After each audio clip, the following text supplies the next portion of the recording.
प्रणाम मित्रों। तो चलिए आज हम लोग आदिकाल की धार्मिक स्थिति या धार्मिक परिस्थिति के विषय में चर्चा करेंगे। इसके पूर्व हम लोगों ने आदिकाल की राजनीतिक परिस्थिति को देखा था कि आदिकाल का जो साहित्य बना उसकी जो राजनीतिक परिस्थिति थी वह कैसी थी। उसके पश्चात अब हम लोग धार्मिक स्थिति के विषय में चर्चा करेंगे।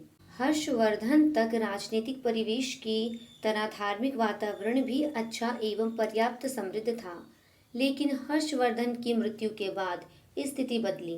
राजनीति के क्षेत्र में किसी केंद्रीय सत्ता के अभाव में जब देश खंडित होकर विभिन्न इकाइयों में विभक्त होने लगा तो धर्म के क्षेत्र में भी धीरे धीरे अराजकता फैल गई। वेद शास्त्रों के विधि विधान और कर्मकांड को लेकर चलने वाले ब्राह्मण धर्म तथा बौद्ध धर्म में भी संघर्ष होने लगे।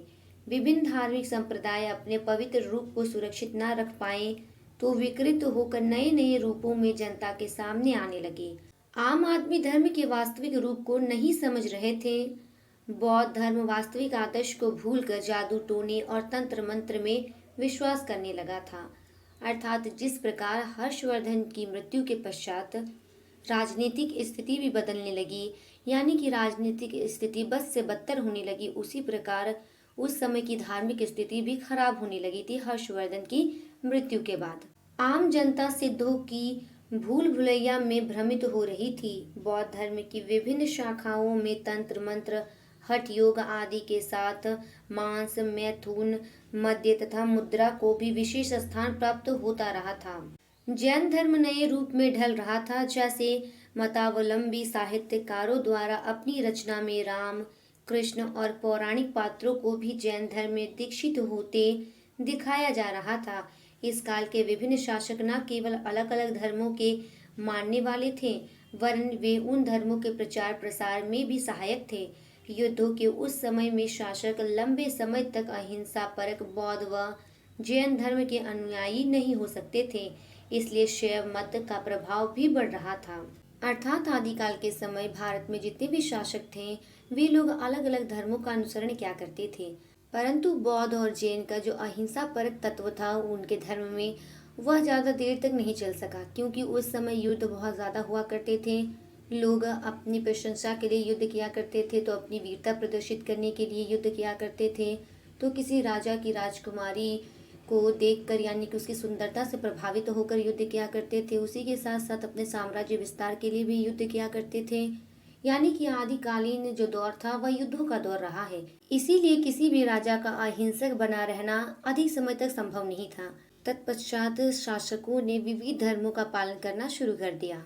इस युग में अनेक प्रकार के धार्मिक मत मतांतर, मंत्र मंत्र, टोने टोटके, प्रतिद्वंदी धार्मिक दल, इस्लाम की बढ़ती शक्ति, ब्राह्मण विरोध, वेद विरोध, वैदिक और बौद्ध धर्मावलंबियों के संघर्ष तथा सांप्रदायिक विद्वेष आदि कई स्वरूप एक साथ देखने को मिलते हैं। कर्मकांड एवं आडंबरों ने जनता को ही नहीं साहित्य को भी प्रभावित किया। मिथ्या विश्वास साहित्य में हावी होने लगे। सभी मत मतांतर अपने अपने प्रचार में डूबे हुए थे।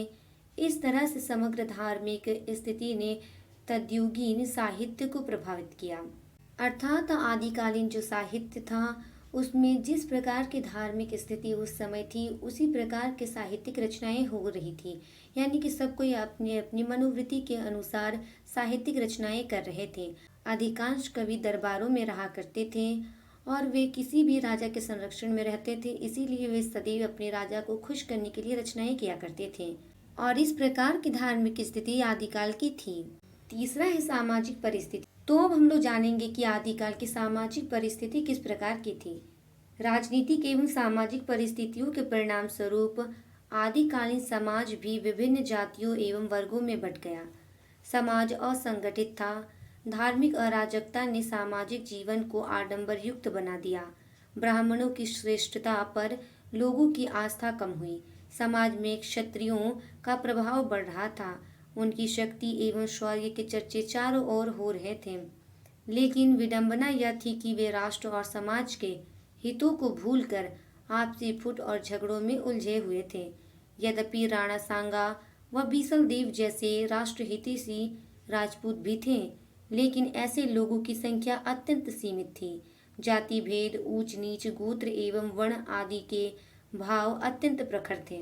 अर्थात आदिकालीन समय में सामाजिक स्थिति भी बहुत ज्यादा खराब हो चुकी थी, क्योंकि उस समय समाज में जाति भेद, ऊंच नीच, गोत्र एवं वर्ण आदि के भाव अत्यंत ही प्रबल होकर के सामने आए थे। यानी कि लोग इन सभी चीजों को बहुत ज्यादा मानने लगे थे। और उस समय जो राजा थे वे लोगों के हितैषी नहीं थे, वरन 2-3 राजा ऐसे थे जैसे कि बीसल देव और राणा सांगा जैसे राजा थे जो कि लोगों के हित के बारे में यानी कि जनता के हित के विषय में सोचते थे। परंतु इनके अलावा जितने भी शासक थे वे केवल अपने विषय में सोचा करते थे और वे क्रूर शासक थे। वे केवल अपने शौर्य को दिखाने के लिए, अपनी वीरता को प्रदर्शित करने के लिए ही युद्ध किया करते थे। यानी कि वे लोग अकारण ही युद्ध कर लेते थे। इसीलिए उस समय की जो सामाजिक स्थिति थी वो बहुत ही ज्यादा खराब थी। सामाजिक रीति रिवाज एवं विधि विधान की कट्टरता से समाज छिन्न भिन्न हो रहा था। जनता शासन और धर्म दोनों ओर से असहाय हो रही थी।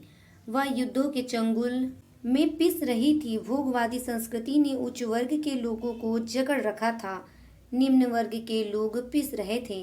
शिक्षा की व्यवस्था के अभाव में सांप्रदायिक तनाव, सती प्रथा तथा अंधविश्वास जैसे अभिशाप मनुष्य को भ्रमित कर रहे थे। सामान्य जनता साधु संन्यासियों से भयभीत थी। गरीबी और महामारियों से सामाजिक जीवन संत्रस्त था। समाज की संकीर्णता विभिन्न प्रतिबंधों में व्यस्त होने लगी थी। इस प्रकार की सामाजिक परिस्थिति में आदिकाल साहित्य का सृजन हुआ। अर्थात जैसा कि हम लोगों ने पढ़ा कि सामाजिक स्थिति जो थी वो बहुत ही ज्यादा खराब थी आदिकाल की, क्योंकि लोगों में ज्ञान न होने के कारण वे लोग अंधविश्वासों में भी विश्वास करने लगे थे। जैसे कि वे लोग जाति भेद को मानते थे, साथ ही साथ सती प्रथा की भी एक कुप्रथा प्रचलित थी। इस प्रकार के बहुत सारे अंधविश्वास उनके मस्तिष्क में भरे हुए थे और इस वजह से जो लोग थे, जो नीची जाति के लोग थे, वे साधु सन्यासियों से बहुत ज़्यादा भयभीत हुआ करती थी, क्योंकि उस समय वर्ण व्यवस्था बहुत ही कठोरता से उसका अनुसरण किया जाता था। और इस प्रकार की सामाजिक परिस्थिति में आदिकालीन साहित्य का सृजन हुआ, यानी कि उसका जन्म हुआ। हम लोगों ने धार्मिक और राजनीतिक परिस्थिति के विषय में चर्चा कर ली है।